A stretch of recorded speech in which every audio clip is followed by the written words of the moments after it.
Capítulo 25. Generoso alvitre. Elenca as orientações dadas a André Luiz para melhor aproveitar sua visita ao Ministério da Regeneração. Dona Laura oferece a André Luiz algumas sugestões, produto de sua experiência, para que melhor aproveite a oportunidade que lhe foi concedida por Clarencio na visita ao Ministério da Regeneração. Que não seja um mero curioso, já que a curiosidade, mesmo sadia, pode ser interessante para o espírito desassombrado e leal, mas perigoso para quem é indeciso e inexperiente, que medite no trabalho, mas se atire nele na primeira oportunidade e não se limite apenas em observá-lo, que construa seu círculo de simpatias e não se prenda a investigar sem espírito de serviço, que deve ser priorizado, que muitos fracassos advêm da pesquisa a respeito das coisas alheias, sem testemunho no bem, devendo ele observar e realizar que o Ministério da Regeneração se localiza na região mais baixa da colônia, de onde saem turmas para os serviços mais árduos, sendo bom que atenda às tarefas humildes, pois Jesus não desdenhou o serrote pesado de uma carpintaria. Que visite, conheça e analise, mas converta tudo em tarefa útil, que no capítulo da especialização é possível que lhe neguem o ingresso em determinada tarefa, mas não será impedido de ofertar o espírito de boa vontade, pelo prazer de servir em qualquer setor. Dona Laura, diante da emoção e agradecimento de André Luiz, diz que não é por acaso que ele está em sua casa, que voltará à terra em breve, mas que estarão ligados pelos laços de amizade e que continue trabalhando animado e confiante em Deus. E finaliza lembrando: a ciência de recomeçar é das mais nobres que o espírito pode aprender. 26. Novas perspectivas. Relata o encontro de André Luiz com o ministro Genésio, com visitas ao ingresso no trabalho. Recebido pelo ministro Genésio no Ministério da Regeneração, André era esperado sob as recomendações do ministro Clarencio e de Dona Laura. O visitante esclarece que espera o apoio e a compreensão do ministro para ajudá-lo a transformar seu estágio de observação em oportunidade de serviço a bem ao próximo. Lembra ter sido recolhido no Ministério do Esclarecimento sob a intercessão de sua bondosa mãe e que por isso deseja reverter os benefícios recebidos servindo em qualquer frente de trabalho, que não tem as pretensões de outrora, na condição de médico orgulhoso e egoísta e encerrado nas opiniões próprias. Genésio louva os seus propósitos e diz: quando o servidor está pronto, o serviço aparece. Acrescenta que na vida material admira-se o homem pelo seu sucesso financeiro e projeção social conquistada, mas no plano espiritual estima-se a compreensão, o esforço próprio e a humildade sincera. André é apresentado ao servidor Tobias, que o conduz às câmeras de retificação, atravessando vários edifícios que se destinam à preparação de sucos, de tecidos e de artefatos diversos, onde trabalham mais de 100.000 criaturas em busca da regeneração e iluminação, concomitantemente. Informa que as câmaras de retificação ficam nas proximidades do umbral e que aqueles que chegam para nelas estagiarem não suportam, de início, a luz nem a atmosfera que vem do alto. 27. O trabalho, enfim. Descreve as emoções dos primeiros momentos em que André Luiz abraça o trabalho humilde no Ministério da Regeneração. Nas câmeras de retificação, diversos espaços ligados entre si comportam verdadeiros despojos humanos, que se apresentam esquálidos, gemem, soluçam e falam a esmo. Tobias é informado de que muitos auxiliares se juntaram aos samaritanos em serviço emergencial no umbral. O enfermo Ribeiro se aproxima e pede socorro, e Narcisa adianta que ele piorou. Sente sufocação porque ainda não tem força mental para rechaçar os pensamentos sombrios dos familiares encarnados, que logo cedo ele saiu em disparada dizendo que exigiam sua presença no lar e que a esposa e os filhos estavam desesperados. Tobias comenta que a família dele necessita de severas preocupações para deixar o parente em paz e promete providências. Esclarece que Ribeiro deixou-se empolgar por numerosas ilusões e hoje encontra o que amontoou em vida terrena, no ambiente das câmaras. Há desagradável odor oriundo das emanações mentais dos enfermos, e muitos deles pedem alimento, reclamam da dor atroz que lhe arrancam gemidos. Tobias adverte que não se veja ali somente ferimentos, pois aqueles enfermos já se livraram das malhas do umbral e estão sendo socorridos e se preparam para o serviço regenerador. São contrabandistas da vida eterna. Se preocupam demasiadamente em acumular riquezas materiais, se revoltam contra a lei e impuseram seus caprichos. Foram negociantes imprevidentes, pois não amealharam valores que sirvam para serem negociados no plano espiritual. Em câmara isolada, em leitos baixos, 32 homens inertes, os crentes negativos, vassalos do egoísmo que admitiam o nada, a imobilidade e a vitória do crime, sem qualquer ideia do bem, só lhes restando dormir por longos anos em pesadelos sinistros. Tobias aplica-lhes passes magnéticos e eles começam a expelir pela boca substância negra, viscosa com odor cadavérico, fluidos venenosos que se espalham pelo ambiente. André instintivamente passa a cooperar e trabalha durante todo o dia, agradecendo o abençoado suor e sentindo que ali se dá o recomeço da educação de si mesmo, numa enfermagem rudimentar.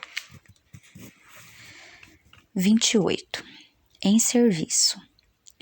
Anota a boa vontade de André Luiz de trabalhar com o espírito de servir e revela as razões da presença de Narcisa nas câmeras de retificação. Em plena atividade, André ouve os samaritanos informarem, via rádio, que resgataram 29 irmãos dos abismos da sombra, que chegarão ao início da madrugada e solicitam providências.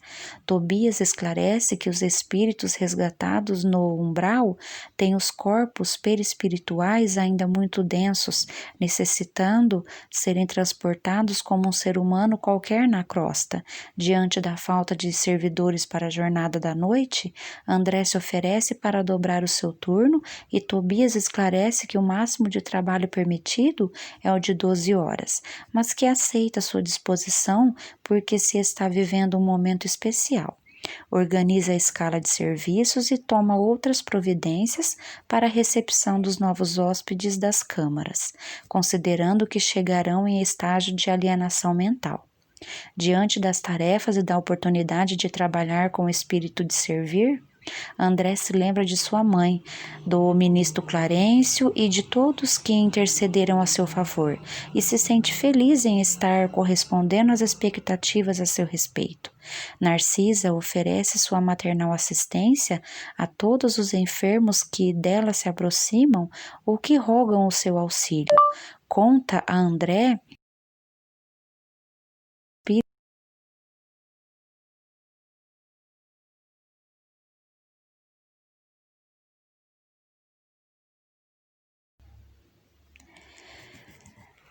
e que por bondade da ministra veneranda, ali estará por mais 3 anos, dos 10 exigidos para merecer a bendita oportunidade, tempo considerado necessário para que se possa corrigir desequilíbrios dos sentimentos, resultantes dos desvios de conduta do passado. Narcisa conclui que reconheceu ser a exigência em seu próprio benefício e aceitou resignada. E hoje se sente mais equilibrada e mais humana para viver uma futura experiência na Terra. 29. A visão de Francisco. Demonstra o sofrimento de um desencarnado que se apegou demasiadamente ao corpo físico. A senhora Laura, por telefone, entusiasma André Luiz a se apaixonar pelo trabalho.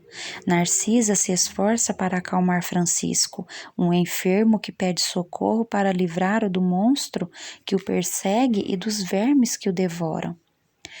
E ela o fortalece com palavras de incentivo e diz que somente ele pode se ajudar naquela situação, fortalecendo-se mentalmente, aplicando-lhe passes e lhe oferece água magnetizada. Ele se acalma e repousa em seu leito. Revela que Francisco foi muito apegado ao corpo e desencarnou em um desastre por imprudência dele. Na sepultura, não admite a morte e perde muito tempo se esforçando para erguer o próprio cadáver. Não assimila o socorro que lhe é oferecido pelas esferas superiores.